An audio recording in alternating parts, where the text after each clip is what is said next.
Salut à tous, c'est Minou et j'espère que vous allez tout simplement très bien. Aujourd'hui on se retrouve pour un nouveau concept. Vous avez vu le titre de la vidéo, on va parler de Coupe du Monde. Mais c'est pas comme la dernière Coupe du Monde qu'on a vu pour la Tunisie. Tout simplement on va s'intéresser tout simplement à notre équipe nationale des U20. Donc voilà, ils ont bientôt la Coupe du Monde qui se déroulera dans à peu près un mois, du 20 mai au 11 juin en Argentine. Donc voilà, de base comme vous savez c'était en Indonésie, il y avait quelques problèmes. Donc cette Coupe du Monde se déroulera en Argentine. Donc voilà, juste avant que la vidéo ne commence, n'hésitez pas à vous abonner et à liker. Sur ce je vous dis bonne vidéo à tous. D'ailleurs n'hésitez pas à rejoindre le serveur Discord en description. Donc voilà, c'est un très grand serveur Discord français basé sur le football à 100%. Le lien est en description. Donc voilà, si vous aimez bien le concept de parler des U20, n'hésitez pas à me dire en commentaire, etc.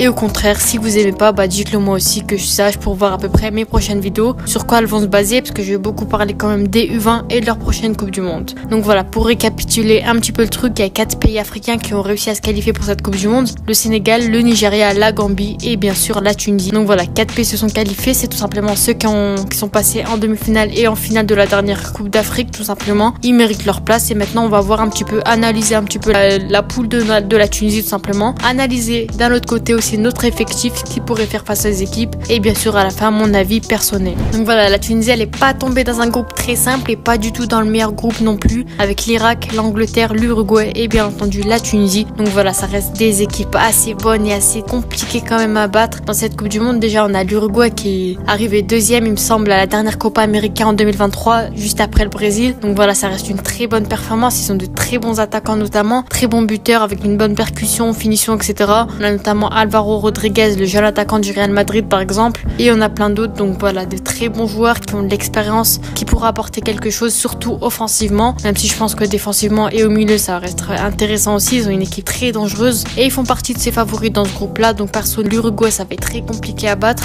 ça reste une bonne équipe et à voir ce que la Tunisie va donner. On continue ensuite avec l'Irak. Donc voilà, c'est une équipe un peu plus faible, je pense personnellement que ça reste l'équipe la plus faible malheureusement de ce groupe, même si malgré leur très bonne performance ils sont arrivés jusqu'en finale à la Coupe d'Asie, perdu contre l'Ouzbékistan. Donc voilà, ils ont pas de très grands joueurs reconnus, mais ils peuvent être une équipe piège, tout simplement comme l'Australie par exemple à la dernière Coupe du Monde des professionnels, et ils peuvent faire très peur à notre équipe tout simplement de Tunisie. Ils ont une équipe dangereuse collectivement, eux ça reste pas sur des performances individuelles, mais collectivement ils restent très bons, ils font de bonnes statistiques et ils ont pas d'attaquant phare forcément comme l'Uruguay par exemple. Personnellement je connais pas assez l'équipe, c'est seulement ce que je connais sur eux, mais je pense que ça restera une équipe assez intéressante pour la Tunisie. Ça restera compliqué aussi, un gros match comme tous les autres à respecter, mais je pense que personnellement ça va être compliqué aussi pour eux de sortir de ce groupe.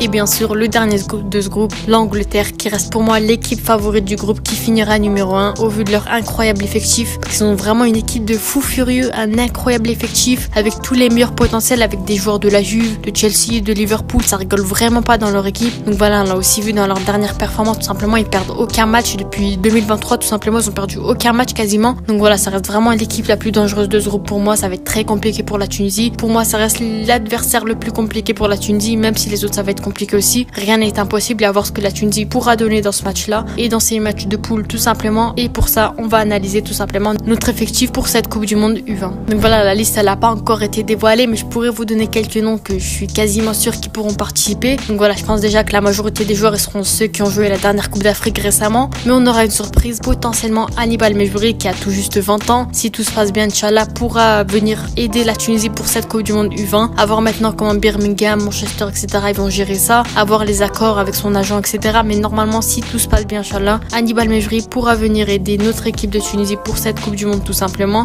Et mis à part ça, on a une très bonne attaque avec d'incroyables noms comme Mohamed Daoui, Adem Gareb, Othman notamment, que j'en ai parlé aussi dans les vidéos des pépites prometteuses. Ils ont de très bons attaquants, la Tunisie au poste de U20, de très bons potentiels. Je pense que ça devrait être bon et faire l'affaire face à des équipes comme ça si les joueurs restent en forme. Et notamment le poste le plus enrichi de notre équipe en U20, des excellents milieux de terrain, El Djebali, Chouchan, Mejbri, Derbali, des incroyables milieux. Je pense qu'ils pourront faire l'affaire Inch'Allah, surtout Mejbri s'il vient. On a El Djebali, Chouchan, Mejbri potentiellement en offensif ou Derbali plus défensif, etc. On est vraiment complet au poste de milieu de terrain, ça fait vraiment plaisir, même pour la suite tout simplement, pour potentiellement plus tard rejoindre l'équipe des professionnels. Les milieux de terrain, l'attaque ça fait plaisir, et malheureusement on a la défense, c'est notre problème, c'est assez compliqué, on encaisse trop de buts pour rien. On l'a vu durant la dernière Coupe d'Afrique, c'est ce qui nous a coûté la défaite malheureusement, mais déjà avec des joueurs comme ça, on a un milieu et une attaque, je pense qu'on pourra vraiment faire de belles choses avec cet effectif tout simplement durant cette Coupe du Monde. Inch'Allah, après on va pas prévoir non plus, mais même si ça va être très compliqué avec le groupe dans lequel on est tombé. J'y crois personnellement. Je pense que ça va être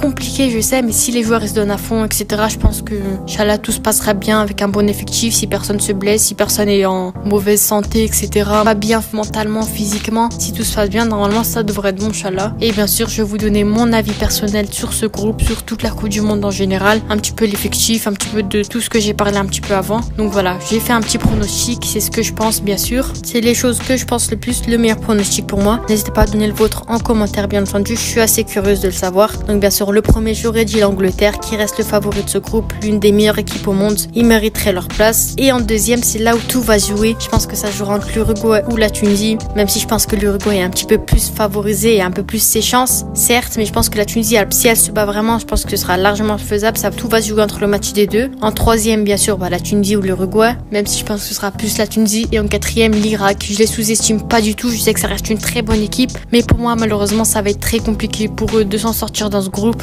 et à voir ensuite ce qu'ils vont donner dans ce groupe, etc.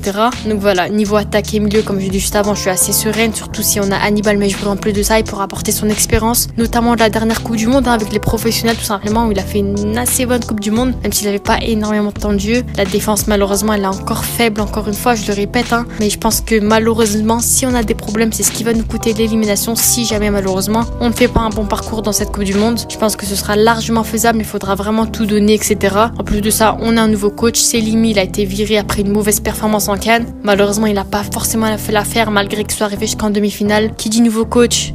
Malheureusement, comme il vient d'arriver, ses premiers matchs seront directement avec la Coupe du Monde. À part si la Tunisie a fait quelques matchs amicaux, histoire de se familiariser un petit peu avec le groupe. Mais je pense que ce sera ses premiers matchs officiels, en tout cas. Donc voilà, ça va être compliqué pour lui. Il faudra l'aider, etc. Les joueurs devront faire le taf à côté aussi. Donc voilà, d'un côté aussi, on a la Tunisie, mais on doit aussi représenter l'Afrique, tout simplement. Donc voilà, on n'est que 4 équipes. Faut qu'il y ait au moins une équipe qui arrive le plus loin possible. Je compte sur la Tunisie. Je sais qu'on a un très bon potentiel, très bon effectif. Maintenant, c'est à eux de tout donner. Et je pense que pour moi, la qualification en huitième de finale, ça reste le plus difficile. Si jamais on réussit à se qualifier en huitième, je pense qu'on pourra vraiment aller loin dans cette Coupe du Monde, tout simplement, Inch'Allah. C'est le moment pour les jeunes de s'exprimer, pour pourquoi pas se faire repérer par d'autres clubs et tout simplement les professionnels en équipe nationale. Je pense qu'ils peuvent aller loin, mais pour ça, il faudra tout donner et montrer un autre visage de nous qu'on avait montré malheureusement à la dernière Coupe d'Afrique, où c'était pas vraiment impressionnant avec des grosses défaites contre le Nigeria, la Gambie, etc. Ils devront montrer un nouveau visage. On a aussi le coach qui jouera un rôle très important, que ce soit mentalement, tactiquement,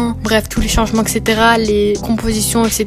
Voilà, personnellement, j'espère la titularisation de certains joueurs qui, malheureusement, n'ont pas forcément eu le temps de jeu qu'ils méritaient durant la dernière CAN. J'espère que ce coach, il changera les choses un petit peu, parce qu'avec Selimi, c'était assez compliqué. Chouchan sur le banc, Gareb sur le banc, comprenait vraiment pas ses compos. Donc voilà, à voir ce qu'il va donner, ce qu'il va nous offrir. Pourquoi pas Hannibal Mejbri, si tout se passe bien, il nous rejoint. Donc voilà, maintenant, on va répondre à notre problématique, à notre question. Donc, est-ce que pour moi, la Tunisie pourra gagner cette Coupe du Monde U20, tout simplement? Je pense que ça risque d'être assez compliqué au bout déjà de la poule dans laquelle on est tombé, tout simplement, dès le début, dès les premiers obstacles. Après, je pense que si on réussit à passer les poules, je pense que ce sera pas impossible, parce que rien n'est impossible non plus, mais ça risque d'être vraiment très compliqué. À côté, on a d'autres équipes vraiment incroyables, comme le Brésil, comme la France, comme l'Allemagne, bref, toutes les équipes comme ça que vous connaissez, qui sont déjà très bonnes de base, mais on y croit, et à voir ce que notre équipe va donner, et Inch'Allah, réussisse à aller le plus loin possible, pas forcément la victoire, mais vraiment, en tant qu'il nous donne le plaisir, il nous offre ce qu'on veut, etc., ils nous mettent d'accord. Je pense que pour moi, ça me va déjà. Donc voilà, bien sûr, il y aura d'autres vidéos concernant les U20 et la Coupe du Monde. Dites-moi en commentaire si ça vous intéresse, si j'en fais ou pas. Bien sûr, je vais toujours parler de la Tunisie normale, professionnelle, mais les U20, je vais un petit peu faire une petite parenthèse, parce que ça reste le futur de la Tunisie quand même, parce que pour moi, ça reste assez important d'en parler. On voit un petit peu les jeunes, comment ils se développent, et c'est intéressant de s'intéresser tout simplement aux futurs pépites de la Tunisie, futurs grands joueurs, Inch'Allah. Donc voilà, c'est déjà la fin de cette vidéo, j'espère qu'elle vous a plu. N'hésitez pas à vous abonner et à liker et à dire en commentaire simplement vos pronostics, un petit peu votre avis, est-ce que la Tunisie peut gagner cette Coupe du Monde ou pas. C'était Minou, ciao.